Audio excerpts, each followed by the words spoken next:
하나님 말씀 보겠습니다. 누가복음 19장 오늘로 아마 마감 곧 여기 마무리를 하도록 하겠습니다. 19장 1절부터 10절까지입니다. 누가복음 19장 1절부터 10절.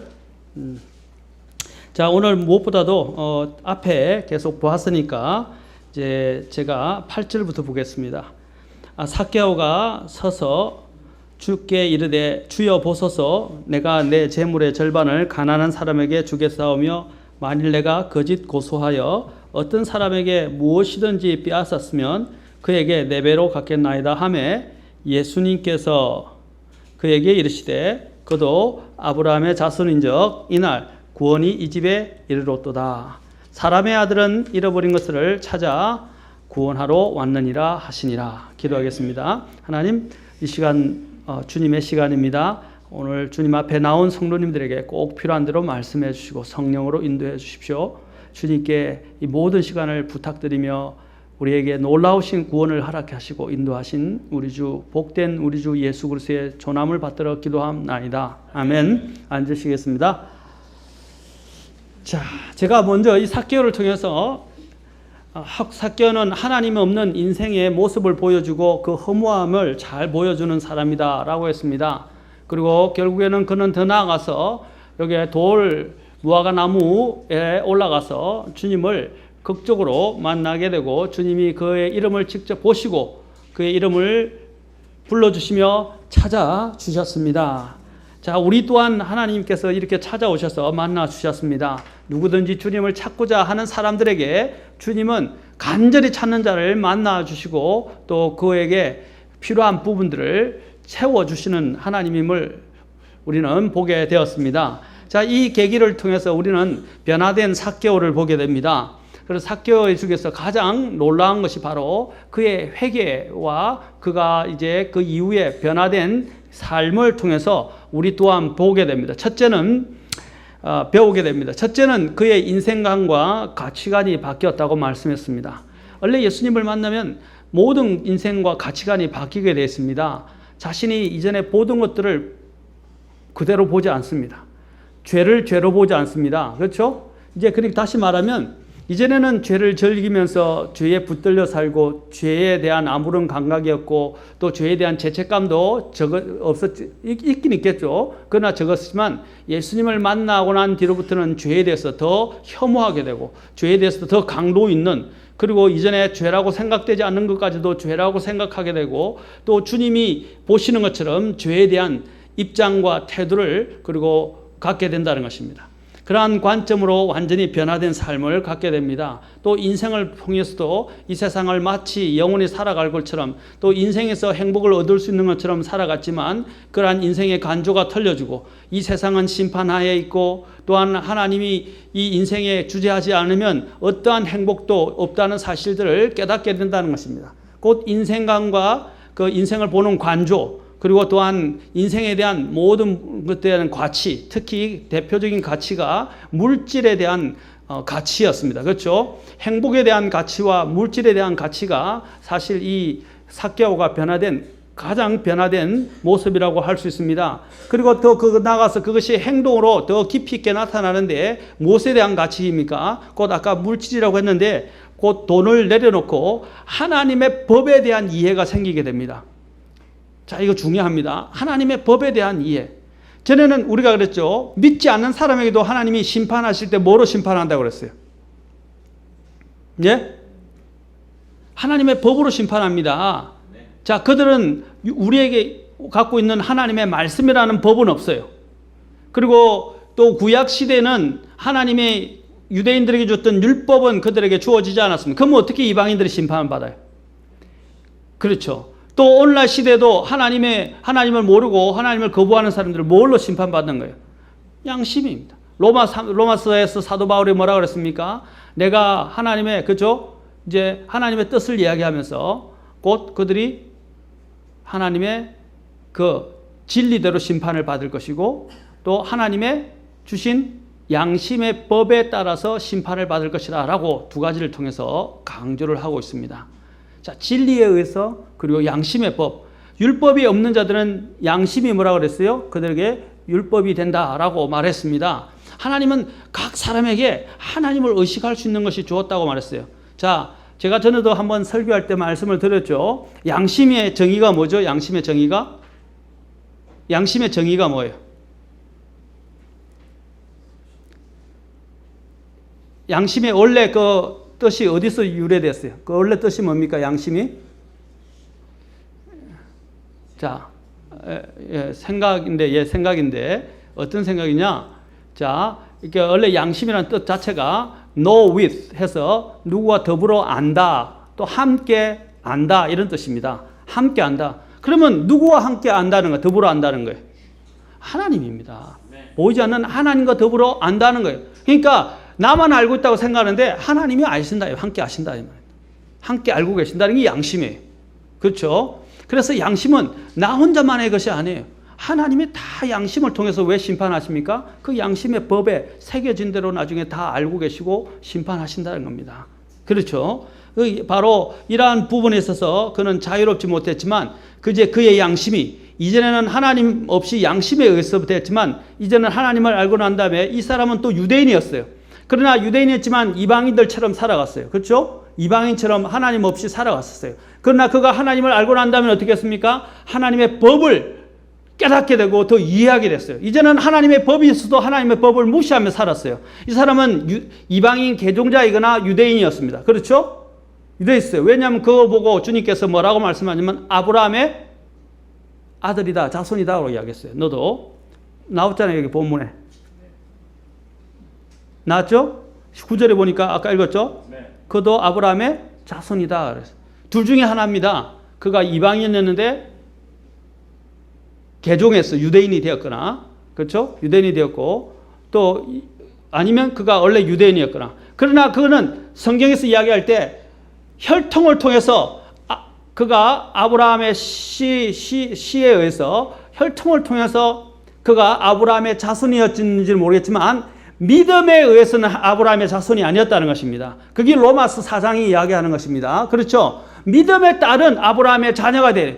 아브라함은 무엇의 조상이라 불려졌어요? 믿음의 조상이라 불려졌어요. 하나님이 의도하신 것은 혈통으로서의 유대인보다도 더 강조하신 게 뭐냐면 믿음의 아브라함의 자손이 되기를 원했습니다. 그렇죠? 그래서 믿음의 조상으로 세웠다 이 말입니다. 그래서 오늘 주님께서 여기서 말하는 것은 혈통으로서의 보다도 예수님을 통한 믿는 믿음을 통해서 아브라함의 자손이 된 것을 이야기하고 있습니다. 다시 말해서 그가 이제 하나님께로 완전히 돌아섰다는 것을 이야기하는 것입니다. 그리고 하나님의 법을 알게 되고 깨닫게 된 것입니다. 이전에는 무시하고 살았지만 이게 구원받은 사람의 모습이다 이 말입니다. 구원받은 사람은 어떻다고요? 하나님의 법을 이해하기 시작한다 이 말입니다. 법에 주의하기 시작한다. 그래서 그 법에 따라서 어떻게 했어요? 이제 자신이 다른 사람들의 물건을 갈취하거나, 그죠? 또한 이렇게 빼앗았거나 한 부분에 대해서 어떻게 한다고 그랬어요? 배상하겠다 한 것입니다. 저와 여러분이 진정 구원받았다면요, 이제 양심의 법에서 벗어나서 하나님의 법을 찾기 시작합니다. 그리고 하나님의 법을 보고 법 안에서 순종하면서 살기 시작합니다. 아멘? 그래서 베드로전서에서 뭐라고 했습니까? 너희가 하나님의 태어난 아기들로서, 그렇죠? 자, 갓 태어난 아기들로서 어떻게 하라고 그랬어요? 말씀을, 하나님의 영적인 저신 말씀을 사모하라 그랬어요. 그것으로 말미암아 너희가 자라게 하려 함이라 라고 했어요. 그렇죠? 성장하게 하려 함이라. 개역 성경은 이것을 구원에 이르도록 자라게 하라 이렇게 돼 있죠. 잘못됐다고 말씀드렸습니다. 그래서 마치 우리가 구원을 받지 못해서 계속 말씀을 먹어야 되는 것처럼 이야기했지만 킹제임 성경에는 구원받은 사람들이 다시 거듭났다면 반드시 하나님의 말씀을 통해서 그가 자라야 된다고 말하고 있어요. 그리고 또한 그가 태어난 사람은 이야기했죠. 본성적으로 태어난 그 생명이 무엇을 추구한다 했어요? 하나님을, 그렇죠. 하나님의 말씀을 추구할 수밖에. 왜냐하면 말씀 없이는 살 수 없으니까. 그러니까 이제 하나님에 관해서 알고 싶어지고요. 궁금해지기 시작해요. 내가 구원받았는데 나를 구원해 주신 그 놀라우신 그 구원자이자 주님이 어떤 분인지 알고자 하는 마음이 없다. 이상하지 않습니까? 나를 그렇게 놀라웠게 했는데 예수님이 어떻게, 또 어떤 식으로, 또 예수님이 어떤 일들을 하셨는지, 무엇을 좋아하시는지, 또 하나님이 원하시는 것이 무엇인지, 예수님은 또 어떤 분인지 알고자 원한다 이 말입니다. 그래서 그것을 하기 위해서 어디를 가야 돼요? 막 방언 쫓고 뭐 신비 기적 체험하려고 막 쫓아다닙니까? 그게 일반 이런 잘못되어진 기독교의 모습이에요. 예수님이 가장 잘 묘사되어 있는 것이 어디입니까? 성경이에요. 맞습니까? 하나님의 법으로 들어가야 돼요. 그렇죠? 하나님의 법이 아닌 곳에서 하나님을 찾거나 예수님을 알아내려면 그건 잘못된 거예요. 성경을 어떻게 대신할 수 있어요? 성경에는 예수님이 누군지 가장 잘 우리에게 보여주고 있습니다. 사람들은 돈을 전능한 하나님으로 보고 살아가지만 그는 이제 돈, 물질의 문제를 내려놓고 하나님께로 순종하기 시작합니다. 자, 오늘 여기서 보면 이 삭개오라는 이름의 뜻이 무엇입니까? 삭개오라는 이름은 의로운 자라는 뜻입니다. 의로운 사람. 자, 의로운 자라는 뜻입니다. 그런데 이 삭개오가 의로운 자였는데 자신의 이름에 걸맞게 살아가지 못했어요.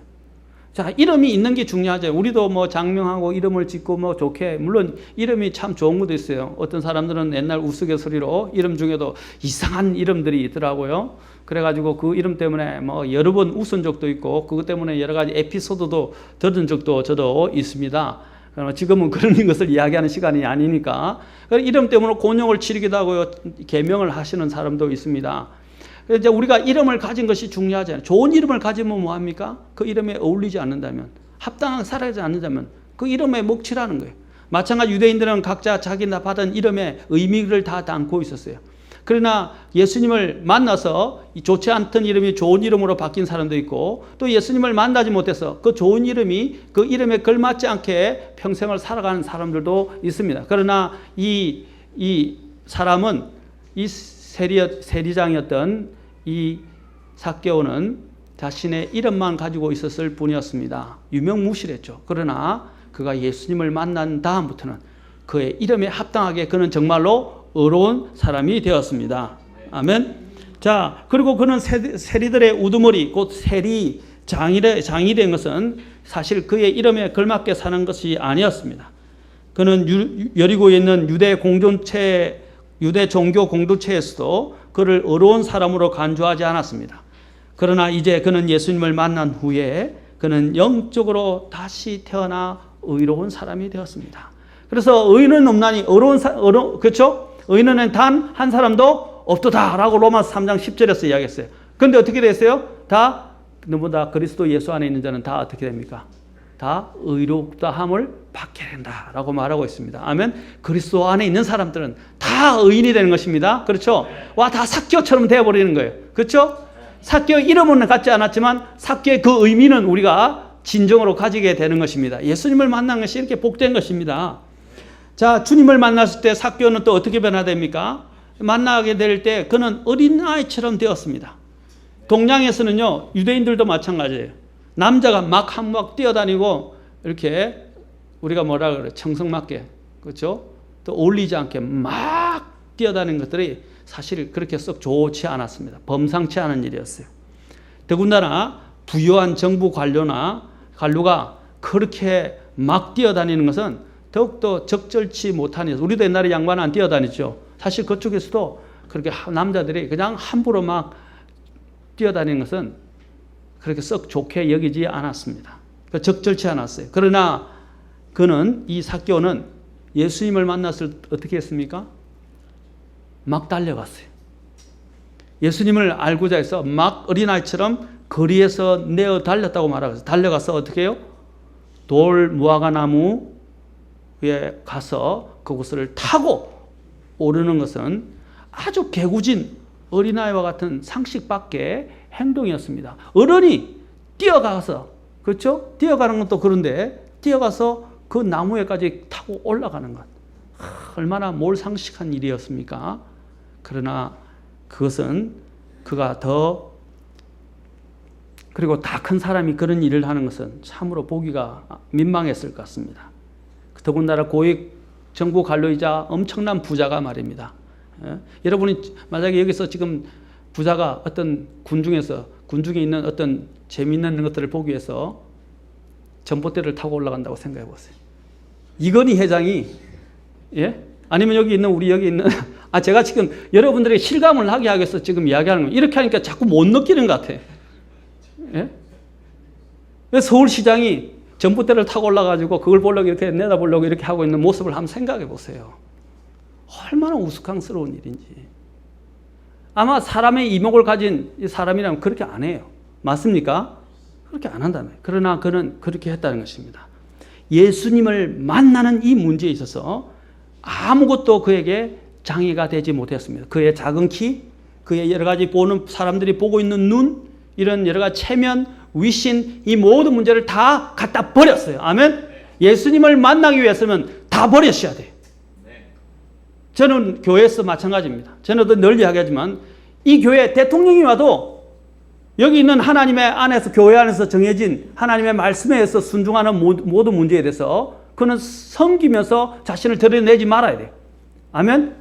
그가 밖에서는 대통령이지만 하나님의 교회 안에서는 뭡니까? 똑같은 하나의 성도입니다. 이 안에서는 높고 낮음의 필요가 없어요. 오늘날 대형 교회가 문제가 무엇입니까? 변호사나 여기 아니면 또 뭐 판사, 뭐 검사, 검찰청에 있는 사람들, 고위 또 정치 관료들, 그뿐 아니라 또 경제계 건물들 막 모여가 자기들끼리 세력을 형성하고 가난한 사람들은 소외되는 경우들이 많이 있습니다. 실제로 선거 때가 되면 더 심해져요. 그것은 교회가 아니에요. 여러분, 교회는 그래 되어서는 안 됩니다. 유대인이나 이방인이나 그리스도 안에서 차별이 없듯이 하나님의 교회 안에서는 어떤 사람도 차별받아서는 안 됩니다. 아멘? 가난한 사람이든 부유한 사람이든 지위가 높은 사람이든 지위가 낮은 사람이든 청소부든 상관이 없어요. 저는 청소부를 하대하면서 이야기하는 거 아닙니다. 다 똑같다 이 말입니다. 아멘? 그리스도 안에서는 다 존중받아야 할 하나님의 형상으로 만들어지고 하나님이 자신의 피값으로 사신 고귀한 영혼이라는 것입니다. 저는 거기에 대해서는 분명합니다. 그런 부분에 대해서는 누구도 차별 대우하지 않습니다. 그렇죠? 또 차별 대우 받아서도 안 됩니다. 오늘 9절부터 10절에 보면 그는 부자였으나 사실 보면 또한 정말 영적 가난뱅이였습니다. 인간적으로 외톨이였습니다. 물질적으로 볼 때 또 주위 사람들이 볼 때는 그는 부자였겠지만 실제로 그는 죄로 인해서 영혼이 파산한 사람입니다. 우리가 오늘 보면 개인 파산 신청하는 사람 있죠. 그렇죠? 심지어는 또 회사 사장도 회사를 파산시키는 경우도 있어요. 경제적으로. 그렇죠? 그러나 개인도 파산한 사람이 있었어요. 우리 가족 중에도 있었습니다. 제 가장 가까운 가족 중에도 개인 파산 신청을 하신 분도 계세요.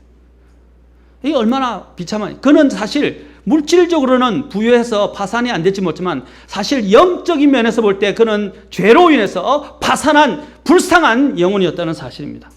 그러나 주 예수님의 용서와 함께 믿음으로 구원을 받아서 아브라함의 아들이 되었고 더 나아가서 그는 이 세상의 돈으로 살 수 없고 인간의 어떠한 수단으로도 얻을 수 없는 영원한 생명을 선물로 받으면서 하나님의 아들이 되었습니다. 놀랍지 않습니까?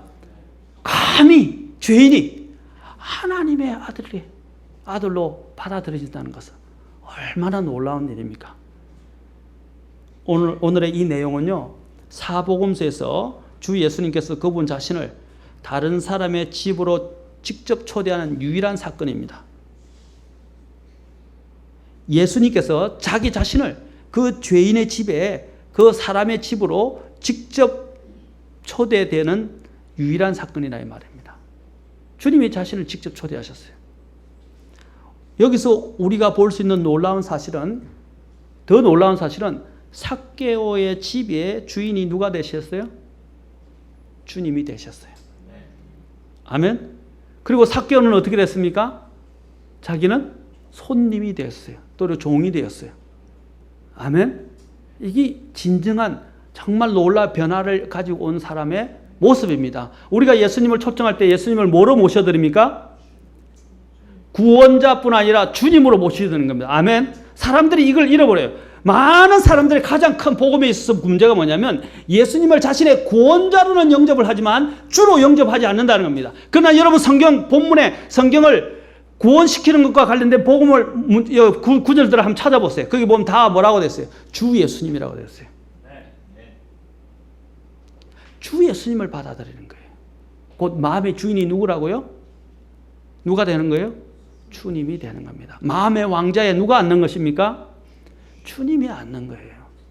오늘날 복음에서 가장 크게 상실한 것이 무엇이냐? 예수님이 마음의 주가 되시고 마음의 왕자의 왕으로 앉아 계시는 부분이 부재하다는 사실이에요.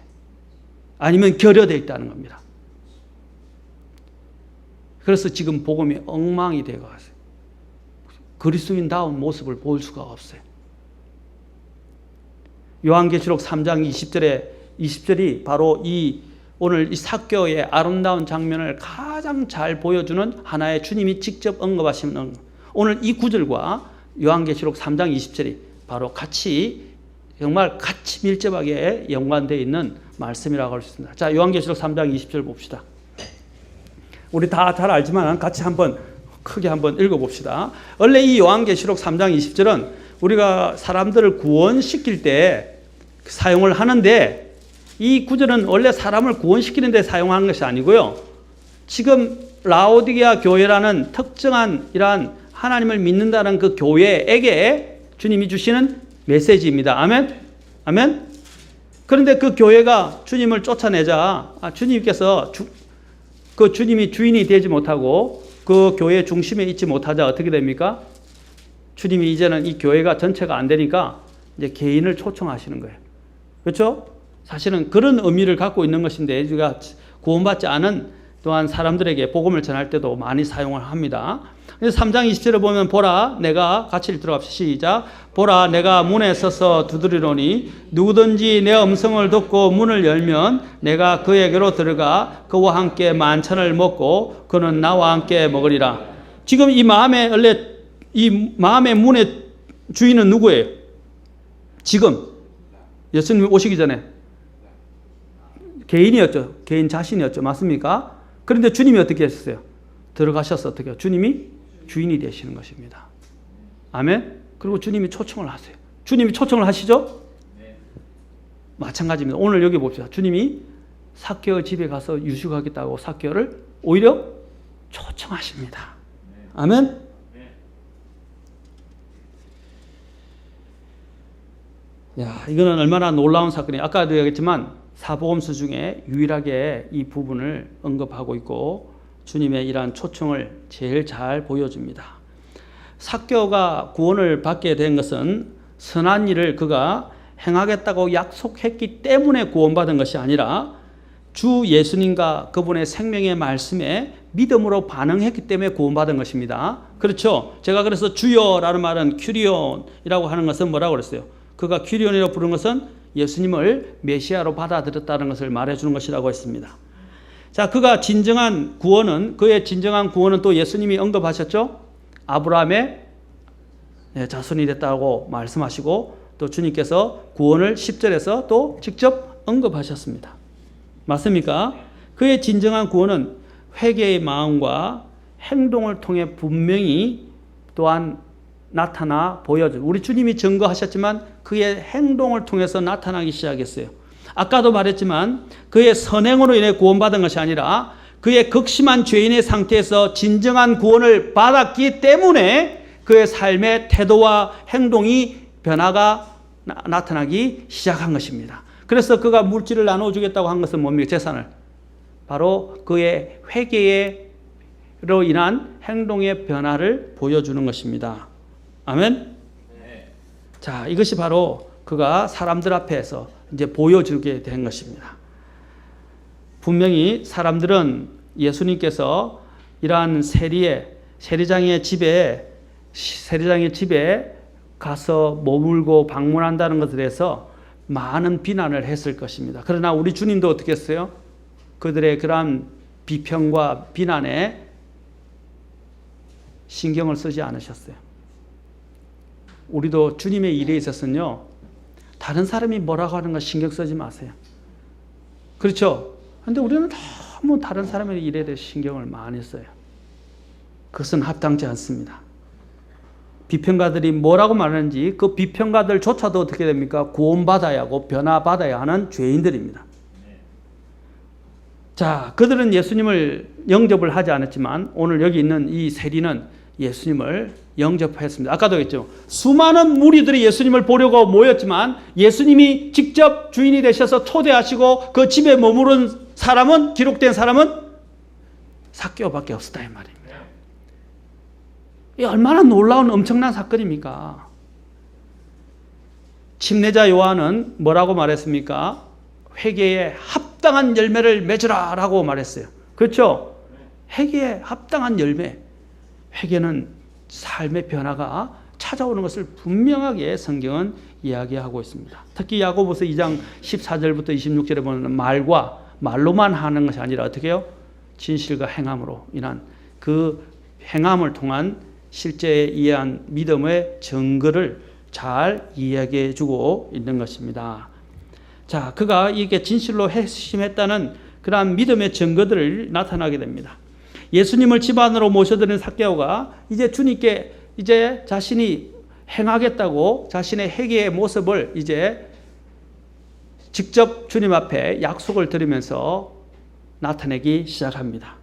그가 주님이 요구하지 않았어요. 자원해서 어떻게 했습니까? 자원해서 이제 사람들에게 물질을 나누어 주겠다고 이야기를 했어요. 예수님을 만난 사랑으로 역사하는 그의 믿음을 보여줍니다. 갈라디아서 5장 6절에 보면 사랑하라고, 그렇죠? 사랑 안에서 역사하는, 사랑으로 역사하는 믿음을 이야기합니다. 그렇죠? 그리고 데살로니가 교회는 어떻게 했어요? 그 사랑에 의해서 어떻게 해요? 사랑의 수고를 하게 되었습니다. 그들의 믿음이. 그리고 갈라디아서 아까 5장 6절에서는 사랑 안에서 사랑으로 인한 믿음의 역사를 이야기합니다. 그렇죠? 사랑으로 역사하는 믿음의 역사. 사랑으로 역사하는 믿음의 사람으로 변화되었음을 우리는 보게 됩니다.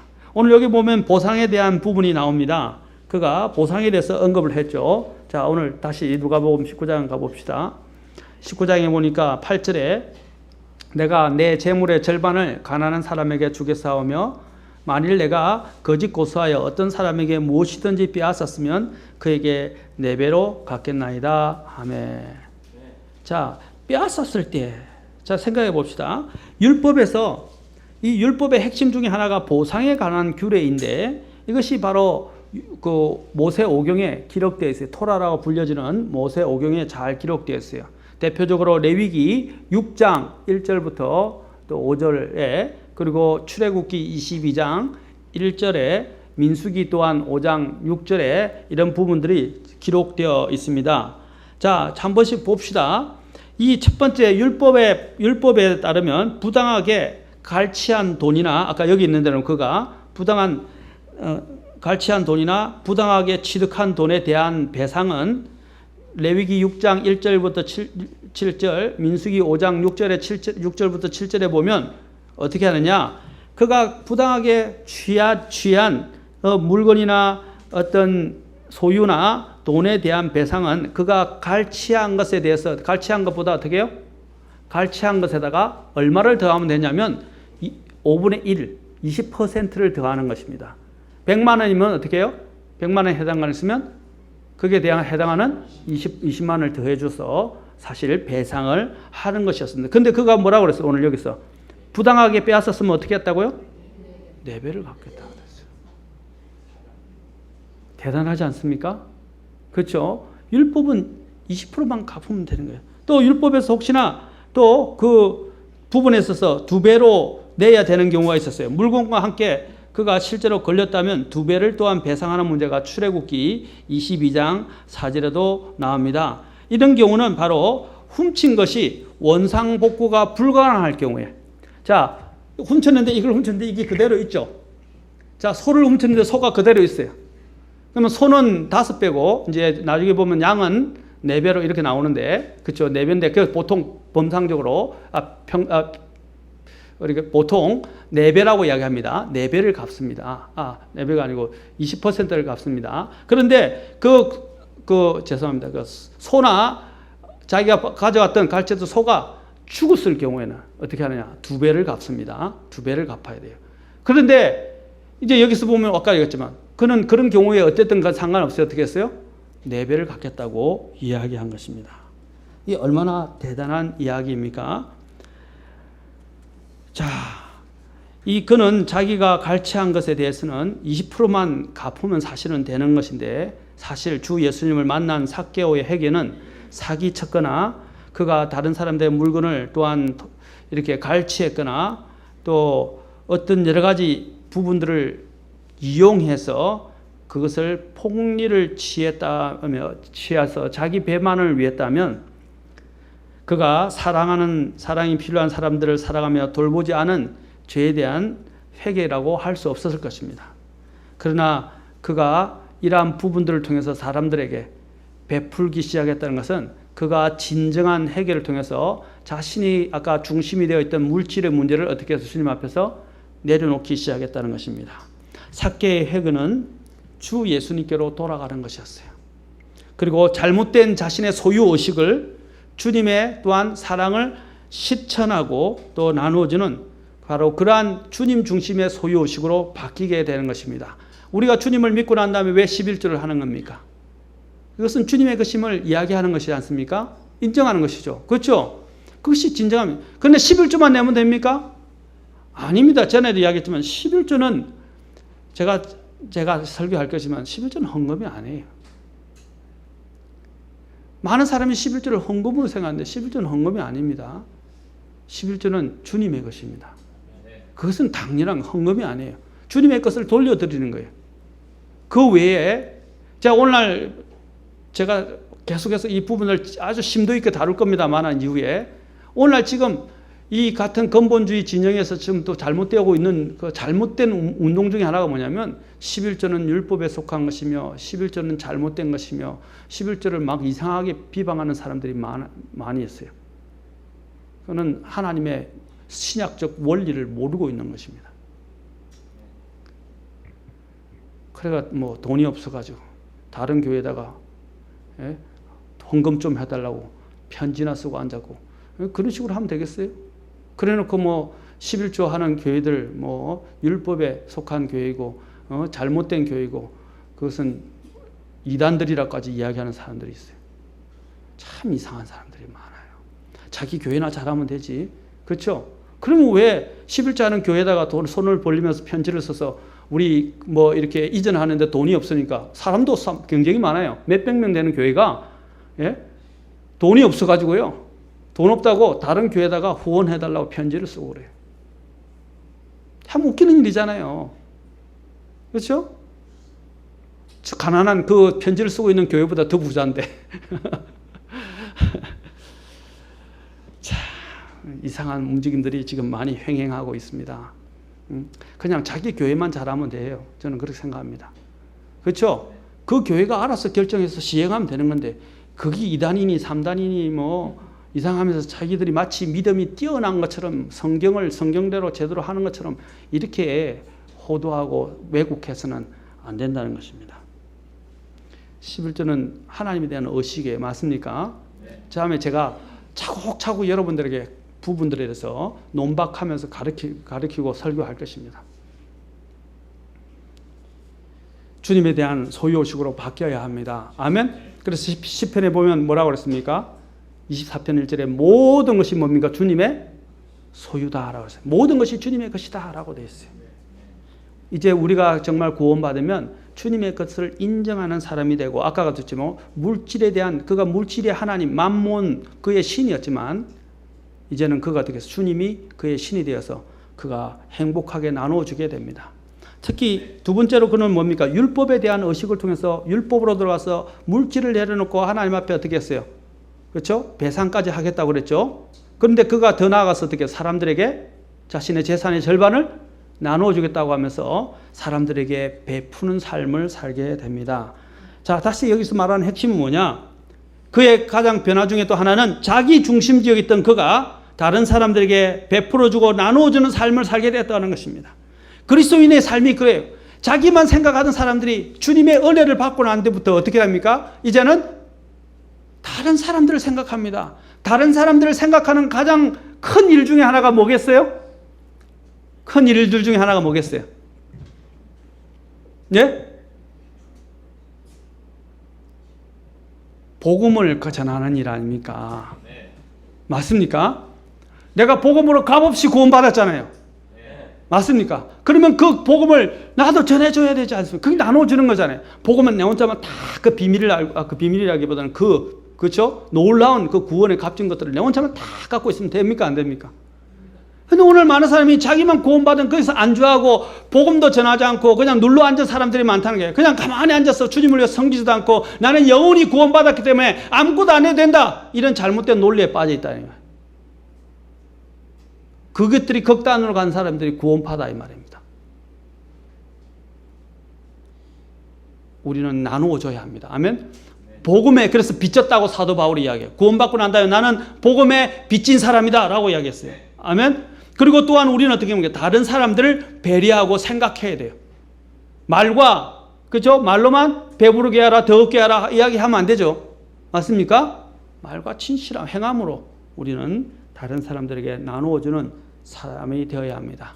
자기의 짐만 질 뿐 아니라 어떻게 해요? 다른 사람의 짐도 서로 지라고 갈라디아서에서 말합니다.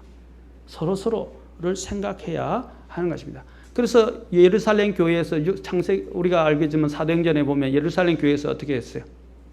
6장에 보니까 나눠주는 문제가 생겼죠. 그렇죠? 자, 자기의 피로만 채워야 아니라 다른 사람들에게 나눠주는 문제가 대두되게 됩니다. 그렇죠? 이제 정리하겠습니다. 사도행전 20장 35절 우리 봅시다. 그리고 누가복음 6장 38절만 읽고 마치겠습니다.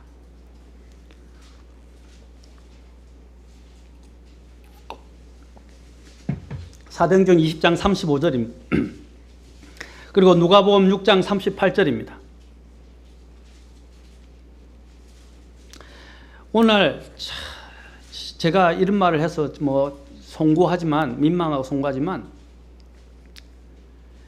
이 하나님의 말씀을 더 잘 알고 있고 구원이 더 분명하다는 이런 근본주의 독립침례교회나 성서침례교회가 같은 계열이 다 독립침례교회입니다. 그렇죠? 그걸 표방하는 교회들입니다. 세상 교회보다 더 못해요. 보면 행하는 거 보면 진짜 나누어주는 거 보면 열심도 없고 주님 앞에 드리는 것도 너무 부족해. 우리는 그들이 종교적으로 막 헌신한다라고 비난할지 모르지만 그들의 열심과 열정에 대해서는 배워야 됩니다. 우리는 너무 안 드려요. 드리는 것들은 인색해요. 사도행전 20장 35절 보십시오. 같이 읽겠습니다. 시작. 내가 너희에게 모든 것을 보여주되 곧 너희가 마땅히 이렇게 수고하여 약한 자들을 지원하고 또 주 예수님께서 말씀하신 것, 즉 주는 것이 받는 것보다 더 복되도다 하신 그분의 말씀을 기억하게 하였느니라. 사도 바울이 바로 이 주님의 말씀을 기억하면서 이것들을 에베소 장로들을 밀레도에서 불러서 그들에게 마지막 당부하는 고별 설교에서 이야기를 하고 있어요. 뭐라고요? 예수님이 말씀하신 게 뭐라고요? 자, 같이 한번 다시 크게 읽어봅시다. 예수님이 말씀하신 것만. 시작. 주는 것이 받는 것보다 더 복되도다. 아멘. 그리고 사도 바울이 뭘 이야기했어요? 교리, 종말론이 어떠니, 교리가 어떠니, 이런 쓸데없는 요한계시록의 두 정인이 무엇이니, 전 쓸데없다고 하는 건 말은요, 그게 비중을 약화시키는 건 아니라, 알 필요도 있지만, 그런 것만 매진화가 모여가지고, 거기 누구니 싸우고, 머리를 맞대고, 누가 더 영적이니, 더 많이 하니, 이런 것들에만 매달리지 말고, 오늘 여기서 사도 바울이 뭘 더 강조하고 있어요? 에베소 장로들에게, 목회자들에게, 수고하고, 약한 자들을 지원하고, 주는 것이 받는 것보다 더 복되도다 하신 말씀을 강조하고 있지 않습니까? 그렇죠? 올바른 것들을 알아야 합니다. 그렇죠? 분별해야 됩니다. 그러나 그 지식과 더불어 어떻게 해요? 실제적인 이 삶에 있어서 부분도 나타나야 된다는 것입니다. 그게 진짜 그리스도의 삶이에요. 성경에 지식만 가득 차면 뭐합니까? 제대로 믿음 생활도 안 하고 교회 생활도 안 하고 돌아다니고 이상한 사람들이 너무 많아요. 너무 똑똑했어요. 저는 그것들을 너무 많이 경험했기 때문에 그렇습니다. 제 이런 설교하면 듣기 싫어할 거예요. 그런 사람들요. 듣기 싫어도 들어야 돼요. 안 들으면 뭐 꺼보면 되지 뭐. 저는 상관하지 않습니다. 아니 라디오로 여기 우리 저기 유튜브나 이렇게 그거로 동영상을 듣는 사람들도 있어요. 듣기 싫으면 꺼버리면 됩니다. 좀 믿음 생활을 제대로 하라 이 말입니다. 그렇죠? 지식을 찾아서 쫓아다니지 말고. 누가복음 6장 38절 또 한번 같이 읽고 마치겠습니다.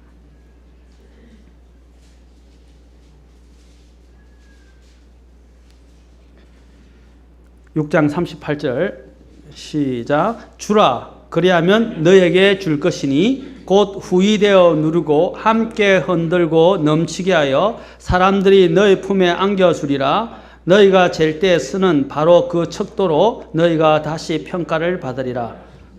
주님이 어떻게 알았어요? 주라 그랬죠 먼저. 그러면 뭐라고 주님께서? 더 후이되어 넘치게 함께 흔들어 넘치게 하여 사람들이 우리 품에 안겨줄 것이라 그랬어요. 아멘. 나눠주면요 언젠가 되면 돌아옵니다. 사람들을 통해서 돌아오자면 누가 돌려줍니까? 주님이 돌려줘요. 가난한 사람들을 돕는 문제는 주님이 뭐라 그랬어요? 구워주는 것이고. 누구에게 구워주는 것이라고 했어요? 누구에게 빌려주는 것이라고요? 주님께, 주 하나님께 빌려주는 것이라고 이야기했어요. 하나님이 아십니다. 그거는요. 그리고 하나님이 나중에 다 그것을 청량하신다고 말씀하셔요. 우리가 주는 것이 손해라고 생각하는 것이 보편적인 이 세상의 생각이지만 실제로 영적인 것은 그렇지 않습니다. 주님 안에서 베풀고 남에게 주는 것은 오히려 사실 이득이 되는 것입니다.